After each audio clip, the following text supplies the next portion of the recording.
Hello and welcome to exam Mantra online platform. आज आज से पहले हमने उद्देशिका पे चर्चा की थी। इससे पहले अन्य भी जो प्रक्रियाएं थी, अधिनियम आए थे गवर्नमेंट ऑफ इंडिया, उन सारी चीज़ों को हमने देखा था। आज हम लोग संविधान सभा एवं संविधान निर्माण की जो प्रक्रिया है उसको देखने वाले हैं। तो सबसे पहले जो संविधान सभा की मांग उठाई गई थी वो 1934 में उठाई गई थी और स्वराज सभा नाम की संस्था थी। स्वराज सभा नामक संस्था के द्वारा जो है, स्वराज पार्टी भी आप कह सकते हैं, तो स्वराज पार्टी के माध्यम से 1934 में सर्वप्रथम संविधान सभा की मांग उठाई थी कि भारतीयों का संविधान भारतीयों के द्वारा निर्मित किया जाए और इसके लिए एक संविधान सभा का गठन किया जाए। 1934 में ये जो संविधान सभा के गठन का विचार था वो सबसे पहले एम एन रॉय। तो अगर आपके समक्ष प्रश्न उपस्थित होगा कि सबसे पहले वो कौन व्यक्ति थे जिसने संविधान सभा निर्माण की चर्चा की थी या संविधान सभा निर्माण का लक्ष्य रखा था, तो आप कह सकते हैं कि ये एम एन रॉय नामक व्यक्ति थे जिन्होंने संविधान सभा, भारतीयों का संविधान भारतीयों के द्वारा निर्मित किया जाए, इसकी राय रखी थी एम एन रॉय ने। ऐसे याद रख लीजिए, एम एन रॉय ने संविधान सभा की राय रखी थी, तो आपको याद रह जाएगा सबसे फर्स्ट वाली बात। दूसरी बात की ऐसी कौन सी संस्था थी जिस संस्था ने संस्थान रूप से संविधान सभा निर्माण की बात की थी या लक्ष्य रखा था, तो ये हो जाएगा स्वराज पार्टी। इसके बाद हम देखें तो भारतीय कांग्रेस में जो है आधिकारिक रूप से भी भारतीय कांग्रेस के अंतर्गत भी 1934 में ही आधिकारिक कांग्रेस, यानी कि जब एम एन रॉय ने बात की, स्वराज सभा ने इसकी मांग उठाई, उसके बाद कांग्रेस ने भी इसे लक्ष्य के रूप में स्वीकार कर लिया और कांग्रेस ने कहा कि भारतीयों के लिए संविधान जो निर्माण होगा वो भारतीयों के द्वारा किया जाना चाहिए और इसके लिए संविधान सभा की स्थापना की जानी चाहिए। इसके बाद अगर हम लोग देखें तत्कालीन गवर्नमेंट के द्वारा, तो 1942 में जो क्रिप्स मिशन आया है 1942, तो 1942 का जो क्रिप्स मिशन है इसके द्वारा सबसे पहले इसके अंतर्गत संविधान निर्माण की जो बात की गई थी और उसका प्रस्ताव और संविधान सभा निर्माण की बात की गई थी। यानी कि 1942 में जो क्रिप्स मिशन आया, उन्होंने ये अनुशंसा की थी कि भारतीयों के संविधान निर्माण के लिए भारतीयों के द्वारा एक संविधान सभा का गठन किया जाएगा। ये सबसे पहली जो आश्वासन था, आप कह सकते हैं कि ब्रिटिश गवर्नमेंट के अंतर्गत या ब्रिटिश गवर्नमेंट के द्वारा सबसे पहला आश्वासन संविधान निर्माण का क्रिप्स मिशन यानी कि 1942 में आया था। इसके बाद अगर हम देखें तो 1946 के अंतर्गत जो कैबिनेट मिशन आता है, तो 1946 में जो कैबिनेट मिशन आया उसने जो है प्रतिनिधित्व निर्वाचन के आधार पे भारतीय संविधान सभा के गठन की बात की। प्रतिनिध्यात्मक आधार पे संविधान सभा के जो गठन है उसका जो है आधार आप कह सकते हैं कि कैबिनेट मिशन के अंतर्गत देखने को मिलता है। अगर कैबिनेट मिशन की बात करें तो पैथिक लॉरेंस इसके अध्यक्ष थे। आप लिख लीजिए, कैबिनेट मिशन के अंतर्गत पैथिक लॉरेंस इसके अध्यक्ष थे, ए.वी. अलेक्जेंडर और स्टेफर्ड क्रिप्स, जो क्रिप्स मिशन के अध्यक्ष थे स्टेफर्ड क्रिप्स, वो इसके सदस्य थे और ए.वी. अलेक्जेंडर इसके सदस्य थे यानी सहायक सदस्य थे, और लॉरेंस जो है कैबिनेट मिशन के अध्यक्ष थे। तो ये तीन चीजें आप यहाँ पे लिख सकते हैं। इसमें जो रिपोर्ट दिया गया संविधान सभा निर्माण का,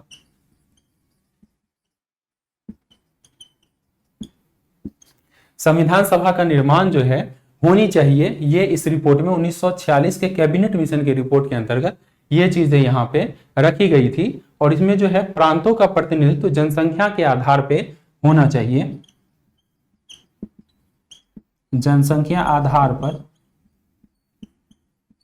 प्रांतों का प्रतिनिधित्व, यानी कि पूरे भारत में जिस प्रांत की जनसंख्या जितनी है उस जनसंख्या के आधार पे प्रांतों को संविधान सभा में प्रतिनिधित्व मिलना चाहिए, जिसमें प्रति 10 लाख पे एक प्रतिनिधित्व की बात की गई थी।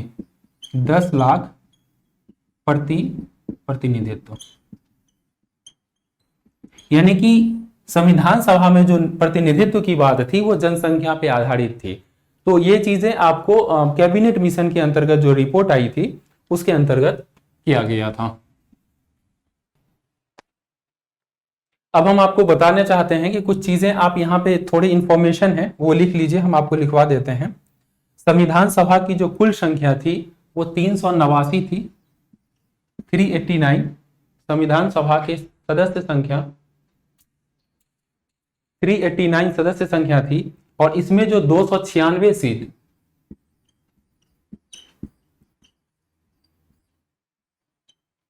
296 जो सीट थी वो ब्रिटिश भारत को दिया गया था और 93 सीट जो है वो देसी रियासत को।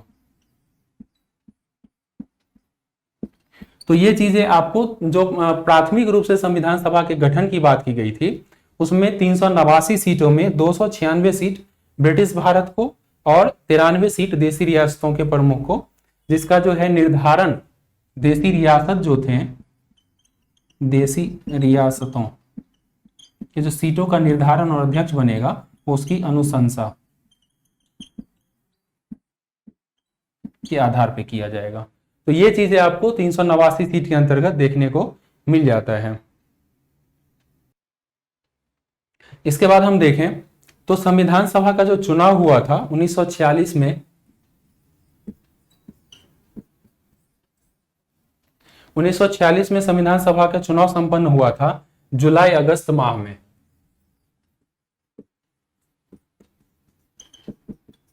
तो संभव है कि आपके सामने यह प्रश्न उपस्थित हो जाए कि संविधान सभा का जो चुनाव हुआ था वो कब हुआ था।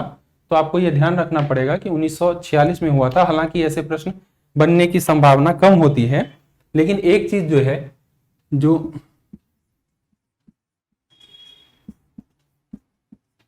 तत्कालीन जो ब्रिटिश प्रांत थे उसमें जो विभाजन किया गया था सीटों का, उसको आप देख लीजिए। तो ब्रिटिश प्रांत के अंतर्गत सीटों का जो 296 सीट था, 296 296 सीट, इसमें जो विभाजन किया गया था 208 कांग्रेस को दिया गया था। चूंकि कांग्रेस तत्कालीन भारत की सबसे बड़ी पार्टी भी थी तो कांग्रेस को 208 सीटें दी गई थी। 73 सीट जो है मुस्लिम लीग को,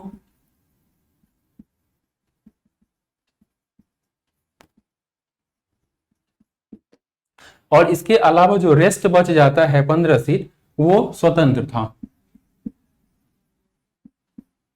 तो इस प्रकार से इसका विभाजन आपको ब्रिटिश प्रांतों को जो सीट दिया गया था उसका विभाजन इस प्रकार से देखने को मिल जाता है। किंतु आपको ये याद रखना होगा कि देसी रियासतों ने जो है इसमें भाग नहीं लिया था। ये एक महत्वपूर्ण चीजें आपको मिल जाएगी।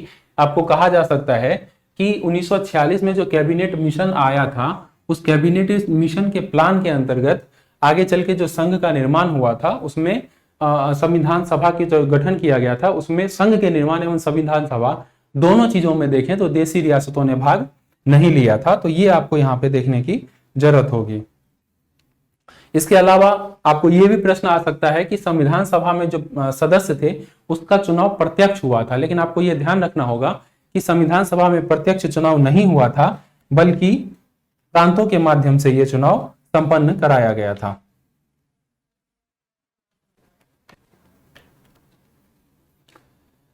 तो प्रांतों के माध्यम से जो प्रांत विधानसभा में जो सदस्य थे उन सदस्यों के माध्यम से जो है संविधान सभा के सदस्यों का चुनाव अप्रत्यक्ष रूप से किया गया था, न कि व्यस्क मताधिकार के आधार पे। तो ये चीज आपको एक पॉइंट होगा जिससे प्रश्न आपके समक्ष उपस्थित हो सकता है। इसके बाद हम देखें तो वायसराय ने जो है निर्वाचित प्रतिनिधियों को आमंत्रित किया था 9 दिसंबर 1946 को संविधान सभा की पहली बैठक। ये पॉइंट हो सकता है 9 दिसंबर 1946 को संविधान सभा की प्रथम बैठक, संविधान सभा की प्रथम बैठक जो है 9 दिसंबर 1946 को संपन्न हुआ था। ये आपका एक बेहतर पॉइंट हो सकता है। इसके बाद संविधान सभा का जो प्रथम बैठक हुआ था उसकी जो अध्यक्षता की थी, अध्यक्ष जो थे सच्चिदानंद सिन्हा। तो आपके समक्ष प्रश्न उपस्थित होगा कि संविधान सभा के प्रथम अध्यक्ष जो थे वो कौन थे। तो उसके प्रथम अध्यक्ष जो है सच्चिदानंद सिन्हा थे, और इसमें जो है 207 प्रतिनिधियों ने इसमें भाग लिया था। बाकी यानी कि देशी रियासतों की जो हम बात कर रहे थे उनके प्रतिनिधियों ने यहाँ पे भाग नहीं लिया था। इसके अलावा हम देखें तो संविधान सभा के जो अस्थाई अध्यक्ष हैं वो उस सच्चिदानंद सिन्हा जो है तात्कालिक अध्यक्ष अवश्य बने थे, लेकिन अस्थायी रूप से वो अध्यक्ष नहीं थे। डॉक्टर राजेंद्र प्रसाद जो है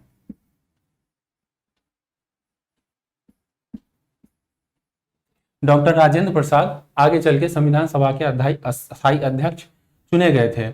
और इसके अलावा अगर हम देखें तो संविधान का जो निर्माण हुआ था 2 वर्ष 11 महीना 18 दिन। तो ये कई बार प्रश्न आपसे समक्ष उपस्थित हो सकता है कि कितने समय में संविधान सभा का, तो 2 वर्ष 11 महीने और 18 दिन। ये मुझे लगता है कि बहुत सारे लोगों को ऐसे भी पता ही होगा। और इसके कुल 11 अधिवेशन 165 दिन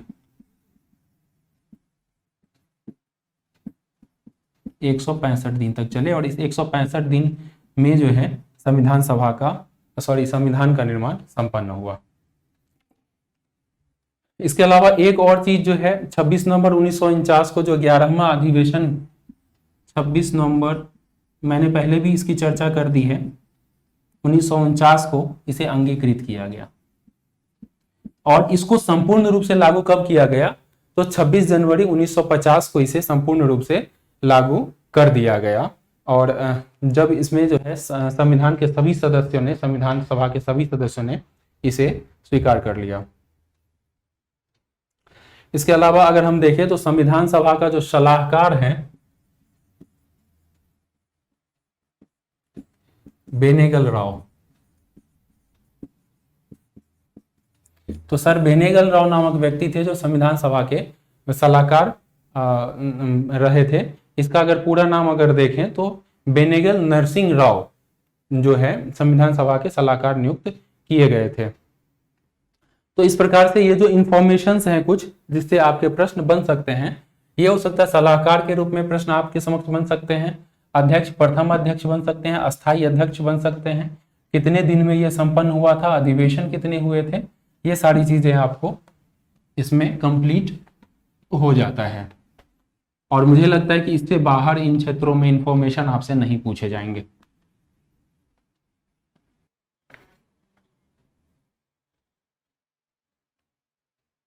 अब एक चीज होता है कि महिलाओं की संख्या संविधान सभा में महिलाएं कितनी थी, तो संविधान सभा के अंतर्गत जो है 15 महिलाएं संविधान सभा में भाग ली थी, जो संविधान निर्माण के अंतर्गत महत्वपूर्ण भूमिका निभा रही थी। कि आप नाम लिखना चाहें तो लिख लीजिए।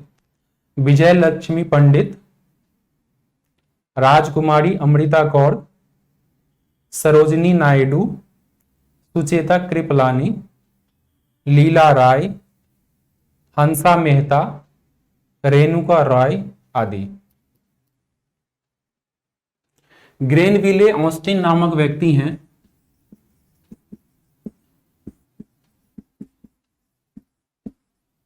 उन्होंने अपनी कुछ टिप्पणी दी थी संविधान को लेकर के, संविधान सभा को लेकर के, कि संविधान सभा कांग्रेस थी और कांग्रेस भारत था। मतलब उनका कहना था कि पूरा भारत ही उस समय में कांग्रेस था और कांग्रेस का मतलब ही भारत था, और संविधान सभा जो है कांग्रेस के अंतर्गत ही सिमटी हुई थी। तो इस प्रकार आप देख सकते हैं कि ग्रेनविले ऑस्टिन ने कांग्रेस की तुलना भारत के साथ की है, अर्थात भारत मतलब कांग्रेस और कांग्रेस मतलब भारत।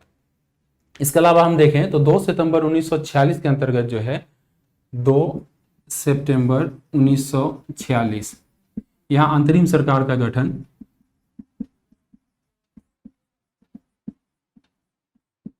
अंतरिम सरकार का गठन 2 सितंबर 1946 को संपन्न हुआ। और इसमें मुस्लिम लीग के जो सदस्य हैं वो शामिल नहीं हुए थे, लेकिन यहाँ पे मुस्लिम लोग प्रारंभिक मुस्लिम लीग के सदस्य शामिल नहीं हुए, लेकिन उनके लिए जगह रखा गया था और इस कारण से आगे चल के वो इसमें शामिल हुए। तो 26 अक्टूबर को जब 26 अक्टूबर 1946 को जब पुनः सरकार का विस्तार किया गया, तब मुस्लिम लीग के अंतर्गत से 5 प्रतिनिधियों ने कैबिनेट में भाग लिया या शामिल हुए। अब हम बात करते हैं समितियों की।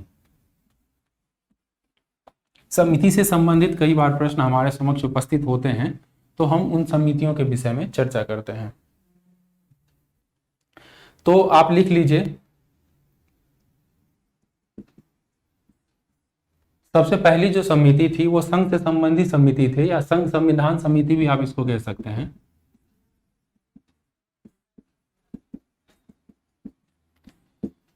तो संघ संविधान समिति जो थी उसके अध्यक्ष जवाहरलाल नेहरू थे।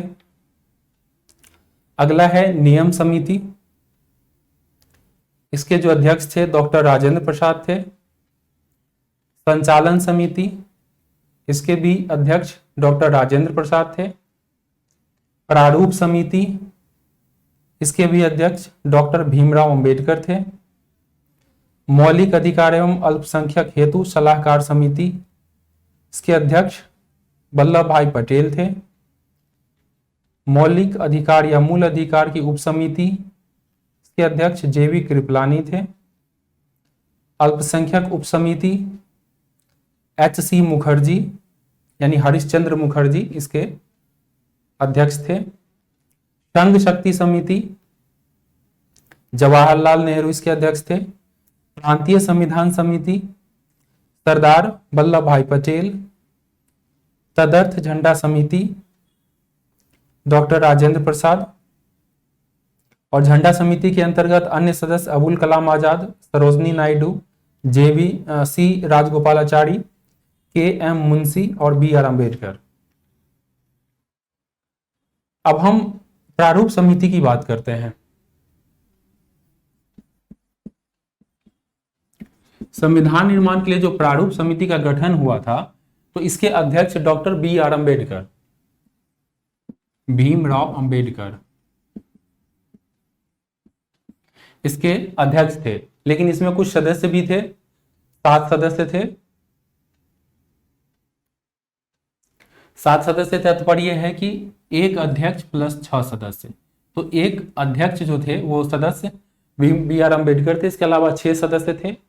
6 सदस्य में एन. गोपाल स्वामी अयंगार, अल्लादी कृष्ण स्वामी अय्यर, के.एम. मुंशी यानी कि कन्हैया लाल मणिलाल मुंशी, मोहम्मद सादुल्ला, बी.एल. मित्र, और बी.एल. मित्र के बाद उसी के स्थान पे एन. माधवराव आ गए थे।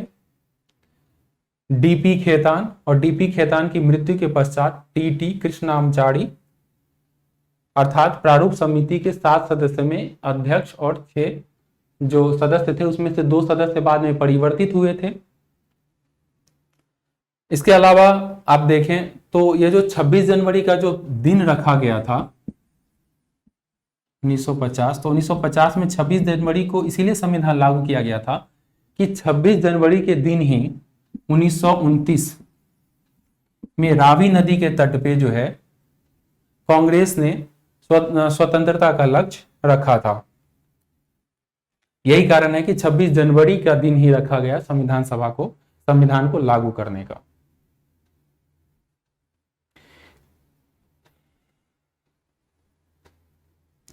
तो इस प्रकार जो चीजें हैं, संघ समिति और समिति से संबंधित जो तथ्य थे वो हमने आपको बताए। इसके अलावा आपको जो नोट्स दिए जाएंगे उसमें और भी ज्यादा इंफॉर्मेशन इंक्लूड रहेंगे।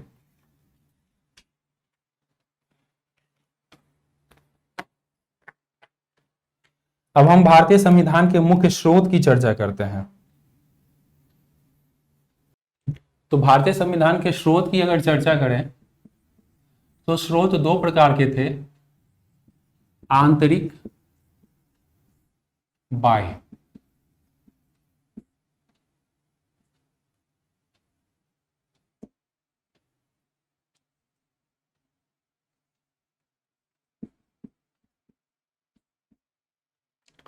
तो 2 प्रकार के स्रोत आपको यहाँ पे देखने को मिल जाता है।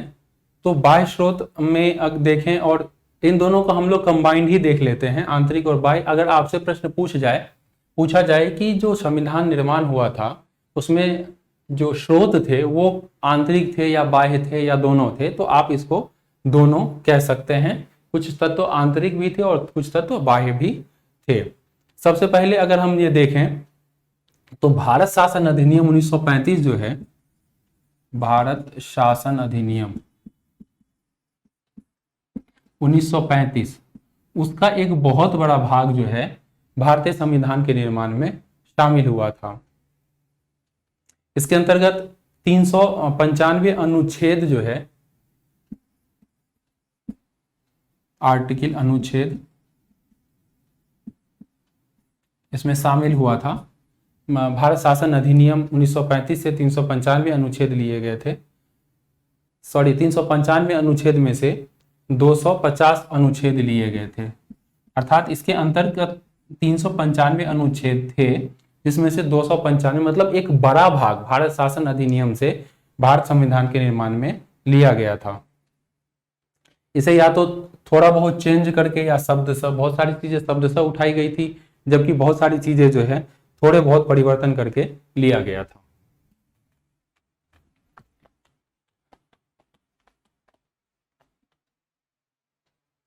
अब हम देखते हैं कि ब्रिटेन जो है, ब्रिटेन से क्या क्या चीजें यहां पे, ब्रिटेन के संविधान से क्या क्या चीजें ली गई थी। तो संसदीय शासन प्रणाली जो है, संसदीय शासन प्रणाली, संसदीय शासन प्रणाली से हमारा तात्पर्य यह है कि विधायिका जो होती है वो कार्यपालिका को नियंत्रित करती है। अर्थात ये कह सकते हैं कि कार्यपालिका तभी तक बनी रह सकती है जब तक उसे विधायिका से सपोर्ट प्राप्त होता है। इस प्रकार जो उत्तरदायी शासन की जो पद्धति है वो आपको संसदीय शासन पद्धति में देखने को मिल जाता है। इसके अलावा विधि का शासन,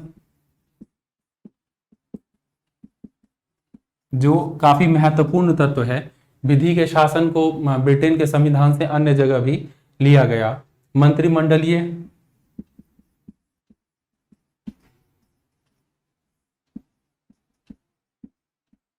मंत्रिमंडल का जो कॉन्सेप्ट है वो भी आपको ब्रिटेन के संविधान के अंतर्गत से देखा जा सकता है। एकल नागरिकता,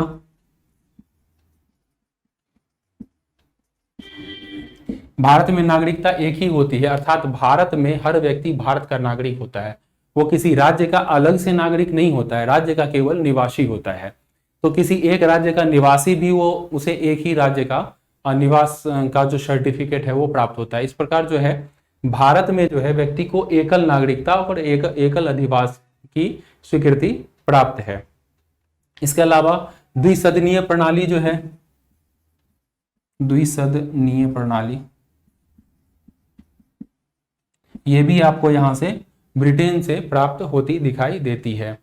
विधायी प्रक्रिया और संसदीय विशेषाधिकार, विधायी प्रक्रिया एवं संसदीय विशेषाधिकार,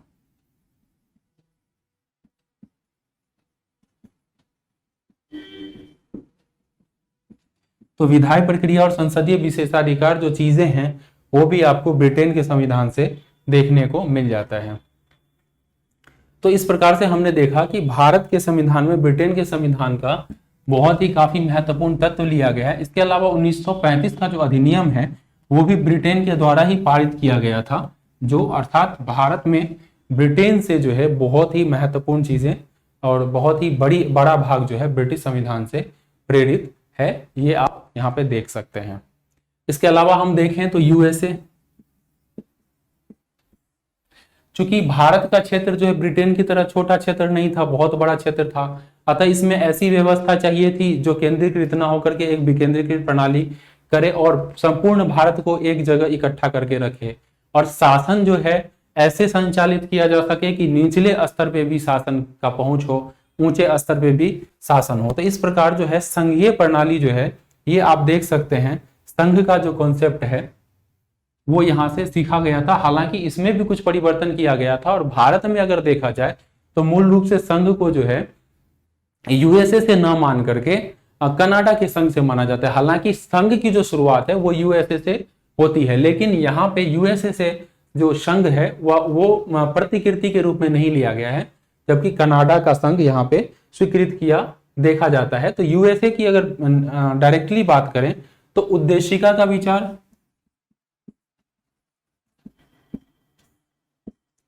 उद्देशिका जो भारत के अंतर्गत शामिल किया गया वो न्यायिक पुनरावलोकन, न्यायिक पुनरावलोकन से तात्पर्य यह है कि जो हाईकोर्ट और सुप्रीम कोर्ट है उससे जो है जो संसद या जो भी विधायी निर्माण प्रक्रिया है, विधायिका द्वारा विधि बनाई जाती है और विधि और कार्यपालिका द्वारा जो कार्य किए जाते हैं उसका निरीक्षण करने का अधिकार आपको यूएसए हाईकोर्ट और सुप्रीम कोर्ट को जो दिया गया है वो यूएसए के संविधान से लिया गया है। न्यायपालिका की स्वतंत्रता, ब्रिटेन में न्यायपालिका पूर्ण रूप से स्वतंत्र नहीं है, वो विधायिका के अधीन है, लेकिन भारत और यूएसए के अंतर्गत जो न्यायपालिका पूर्ण रूप से स्वतंत्र है। फंडामेंटल राइट की अगर बात करें तो ये यूएसए से लिया गया सबसे महत्वपूर्ण प्रावधानों में से एक है। उपराष्ट्रपति का पद देखें तो ये भी भारतीय संविधान में यूएसए के संविधान से लिया गया है। राष्ट्रपति पर महाभियोग,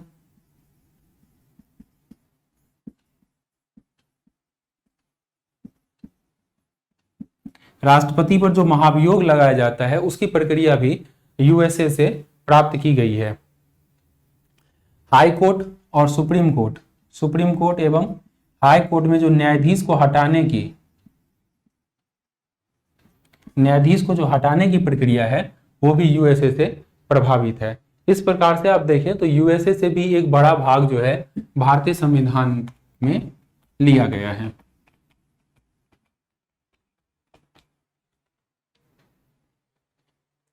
इसके अलावा हम कनाडा की बात करें तो कनाडा में भारतीय संविधान से एक बहुत बड़ा भाग प्राप्त किया गया है।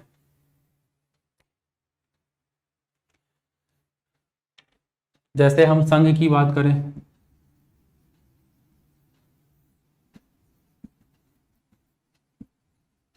तो भारत में जो संघ की विशेषता है वो कनाडा के संविधान से प्रेरित है। इसके अलावा हम देखें तो केंद्र द्वारा जो राज्यपालों की नियुक्ति होती है,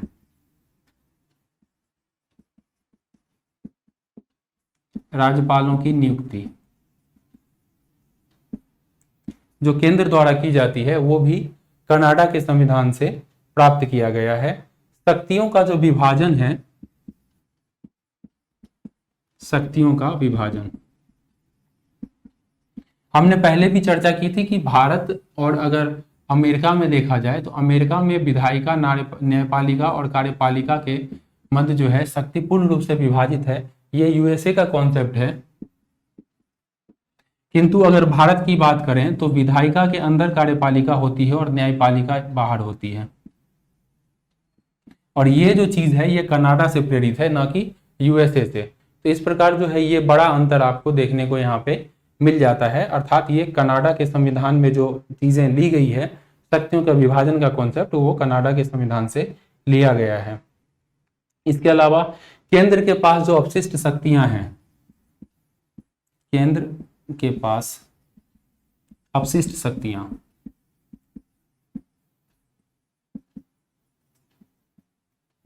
तो ये अपशिष्ट शक्तियों का जो कॉन्सेप्ट है केंद्र के पास, वो भी कनाडा के संविधान से लिया गया है। और इसके अलावा संयुक्त बैठक का जो प्रावधान है ये भी कनाडा के संविधान से प्रेरित है।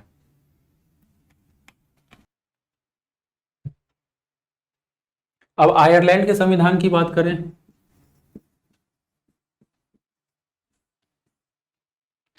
तो आयरलैंड के संविधान की अगर चर्चा करें तो भारत में जो है डीपीएसपी, नीति के निदेशक तत्व जो हैं, ये आयरलैंड से लिया गया है। इसके अलावा राष्ट्रपति द्वारा राज्यसभा में जो 12 सदस्यों को मनोनीत किया जाता है, राज्यसभा, ये प्रावधान भी आयरलैंड से प्राप्त किए गए हैं।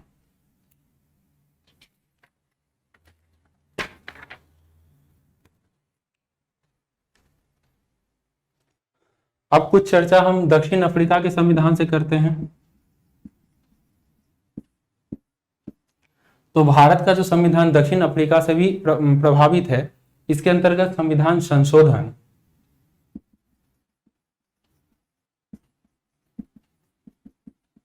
संविधान संशोधन की जो प्रक्रिया है जिस पे हम लोग आगे चर्चा करेंगे वो भी दक्षिण अफ्रीका के संविधान से प्रभावित है। और राज्यसभा में जो सदस्यों का निर्वाचन है, राज्यसभा में निर्वाचन, ध्यान दीजिए यहाँ पे हमने राज्यसभा में सदस्यों के मनोनयन की बात की थी राष्ट्रपति के माध्यम से, वो आयरलैंड के संविधान से प्रेरित है, जबकि राज्यसभा में जो सदस्यों का निर्वाचन होता है वो दक्षिण अफ्रीका के संविधान से प्रेरित है। तो यहाँ पे आपको ये अंतर जानने की आवश्यकता होगी।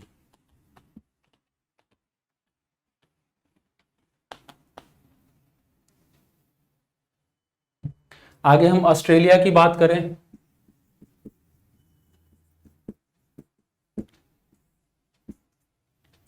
तो भारतीय संविधान में ऑस्ट्रेलिया के अंतर्गत से अगर देखा जाए तो समवर्ती सूची का जो कॉन्सेप्ट है, समवर्ती सूची, हमने पहले भी बात की थी, केंद्र सूची, राज्य सूची और दोनों सूची के मध्य समवर्ती सूची, जिसपे दोनों को कानून बनाने का राइट प्राप्त है। तो समवर्ती सूची का जो कॉन्सेप्ट है वो ऑस्ट्रेलिया के संविधान से भारत में शामिल किया गया है। संयुक्त अधिवेशन की जो विशेषता है, संयुक्त अधिवेशन की विशेषता, संयुक्त अधिवेशन का कॉन्सेप्ट जो है वो कनाडा से लिया गया है, लेकिन इसकी जो विशेषता है वो ऑस्ट्रेलिया के संविधान से प्राप्त किया गया है। जर्मनी से अगर देखें तो आपातकालीन उपबंध,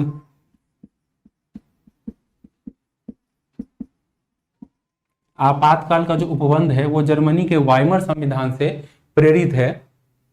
इसके अलावा रूस से जो है मौलिक कर्तव्य,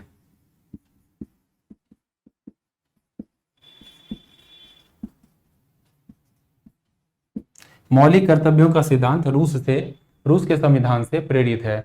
और जापान में देखें तो विधि द्वारा स्थापित प्रक्रिया जो है जापान के संविधान से,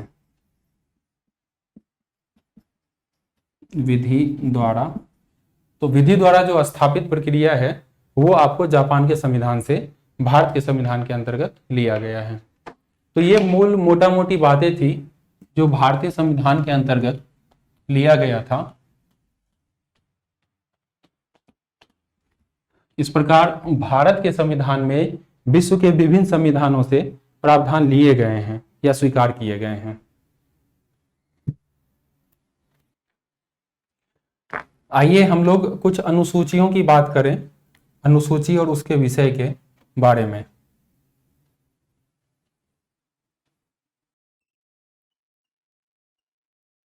तो भारत के संविधान में जो है कुछ अनुसूचियां भी दी गई है, जिस अनुसूची में उनके विभिन्न विषय, अनुसूची एवं विषय, तो अनुसूची के साथ विभिन्न विषय भी शामिल किए गए हैं जो संविधान के अंतर्गत है। यानी संविधान में अनुच्छेद के अलावा एक सूची भी दी गई है जिस सूची में विविध विषय हैं, जिसे हम लोग अनुसूची के रूप में जानते हैं। भारत के अगर मूल संविधान की बात की जाए तो मूल संविधान में 8 अनुसूचियां थी, लेकिन आगे इसमें संशोधन होता गया और वर्तमान में जो है अगर देखें तो अभी 12 अनुसूचियां हैं। और 12 अनुसूचियों में तो आपको अगर प्रश्न आते हैं कि भारतीय संविधान में कितनी अनुसूचियां हैं तो वो 12 हो जाएगा, लेकिन अगर आपके समक्ष यह प्रश्न आता है कि संविधान निर्माण के समय कितनी अनुसूचियां थी तो वो अनुसूचियां 8 हो जाएगी। आप ये कह सकते हैं कि मूल संविधान के अंतर्गत 8 अनुसूची का प्रावधान देखने को मिलता है। तो ये अंतर आपको यहाँ पे देखने को मिल जाता है। अब चलिए अनुसूची एवं उसके विषय की बात करें तो पहली अनुसूची जो है, पहली अनुसूची अगर हम देखें तो इसमें जो है राज्य और राज्य क्षेत्र, भारत का राज्य एवं राज्य क्षेत्र,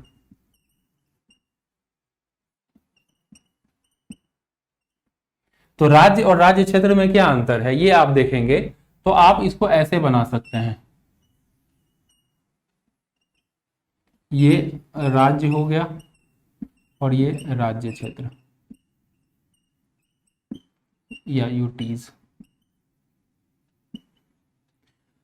तो आपको ये देखना है, अगर भारत की बात करें तो ये भारत संपूर्ण भारत होगा, लेकिन संघ की बात करें तो ये राज्य जो है, ये जो राज्य हैं सारे वो सारे राज्य मिलकर के संघ बने हुए। हालांकि राज्यों के मिलने से संघ निर्माण नहीं हुआ, संघ में जो विभिन्न राज्य हैं वो आपस में आकर के जुड़े हैं, तो ये और बाद में राज्यों का निर्माण भी हुआ है। तो ये पोर्शन जो है राज्यों वाला ये संघ है, और संघ की जो क्षेत्र हैं ये सारे। तो जब आपके समक्ष क्षेत्र की बात हो, भारत की बात हो, तो भारत संघ और भारत का जो राज्य क्षेत्र है वो दोनों आ जाता है। लेकिन अगर राज्य क्षेत्र की बात हो तो ये कंप्लीट राज्य क्षेत्र, भारत अगर की बात हो तो ये कंप्लीट राज्य क्षेत्र और संघ दोनों आएगा। लेकिन अगर संघ की बात हो तो ये राज्य क्षेत्र उसमें शामिल नहीं होगा। लेकिन संपूर्ण भारत की बात हो या राज्य क्षेत्र, पूरे भारत के राज्य क्षेत्र की बात हो, तो इसमें सारे शामिल हो जाएंगे। तो ये अंतर आपको ध्यान रखने की जरूरत होगी कि राज्य और राज्य क्षेत्र में क्या डिफरेंस है। तो आगे हम देखें तो दूसरी अनुसूची देखें तो भारतीय संविधान में जो पदाधिकारी हैं उसके वेतन, पेंशन,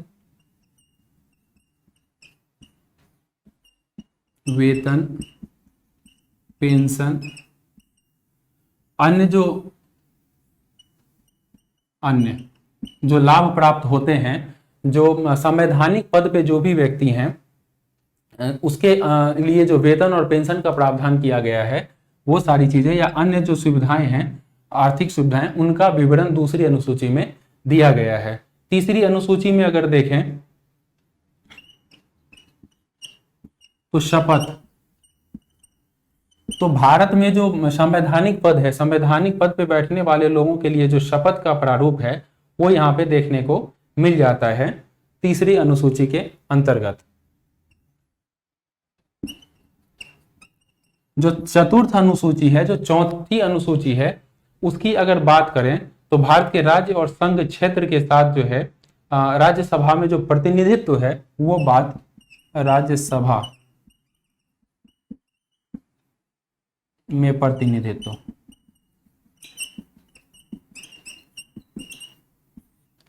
तो राज्यसभा में जो प्रतिनिधित्व की चर्चा है वो आपको चौथे अनुसूची में दिया गया है।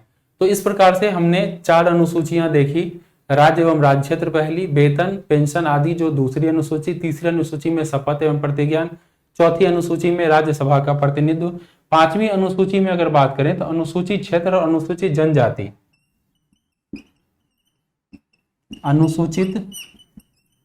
अनुसूचित जाति एवं जनजाति। तो अनुसूचित जाति एवं जनजातियों से संबंधित जो क्षेत्र है वहां के प्रशासन एवं नियंत्रण के बारे में 5वीं अनुसूची में उल्लेख किया गया है।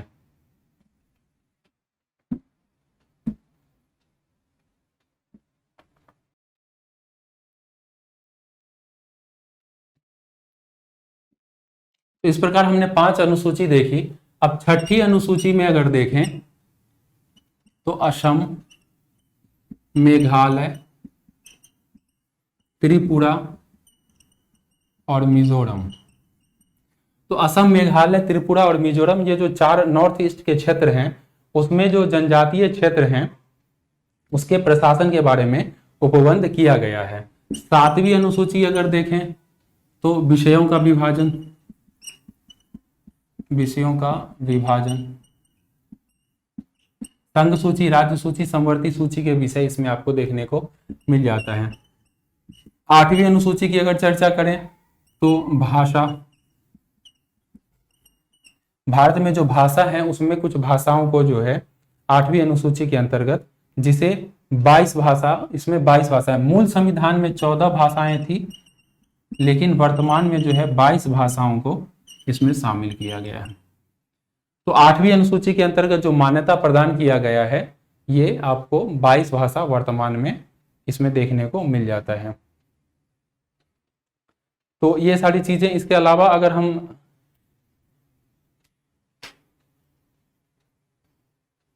तो ये 8 अनुसूची के विषय इस प्रकार आपको यहाँ पे देखने को मिल जाता है।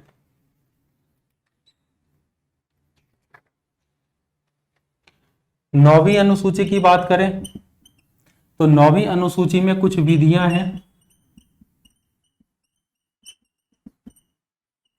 कुछ विधियां ऐसी है जिसे संविधान, जिसे जो है सुप्रीम कोर्ट या न्यायालय के अधीक्षण से बाहर रखा गया है। अर्थात 9th शेड्यूल के अंतर्गत जो है ये रखा गया कि न्यायिक पुनरीक्षण की शक्ति इसमें नहीं दी गई है, लेकिन न्यायालय ने या सुप्रीम कोर्ट ने यह स्पष्ट कर दिया है कि केशवानंद भारती से पहले के जो मामले हैं उसमें न्यायिक पुनरावलोकन नहीं होगा या न्यायिक समीक्षा नहीं होगी, लेकिन उसके बाद के जो भी विधियां हैं उसमें न्यायिक समीक्षा की जाएगी। तो इस प्रकार जो वर्तमान में स्थिति 9th शेड्यूल की ये है कि कोई भी विधि अगर 9th शेड्यूल में डाली जाती है तो उसकी समीक्षा की जा सकती है।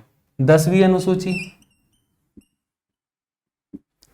तो 10वीं अनुसूची में जो दल बदल से संबंधित है प्रावधान, दल बदल से संबंधित प्रावधान किए गए हैं कि भारत में जो दल बदल के सिस्टम बहुत ज्यादा चल रहे थे उसको रोकने के लिए भारत में जो राजनीतिक स्थिरता को चुनौती दी जा रही थी दल बदल के माध्यम से, उसको समाप्त करने के लिए दल बदल का जो सिस्टम है वो 10वीं अनुसूची में लाया गया, रखा गया है। 11वीं अनुसूची की अगर बात करें तो 11वीं अनुसूची में आपको स्थानीय प्रशासन के विषय में वार्ता जानकारियां प्राप्त होती है।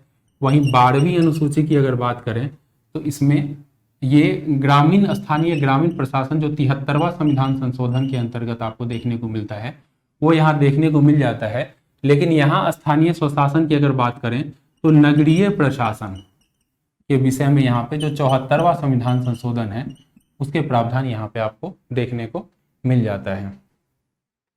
तो इस प्रकार से हमने 12 अनुसूची के विषयों को 12 अनुसूची को हमने देखा है।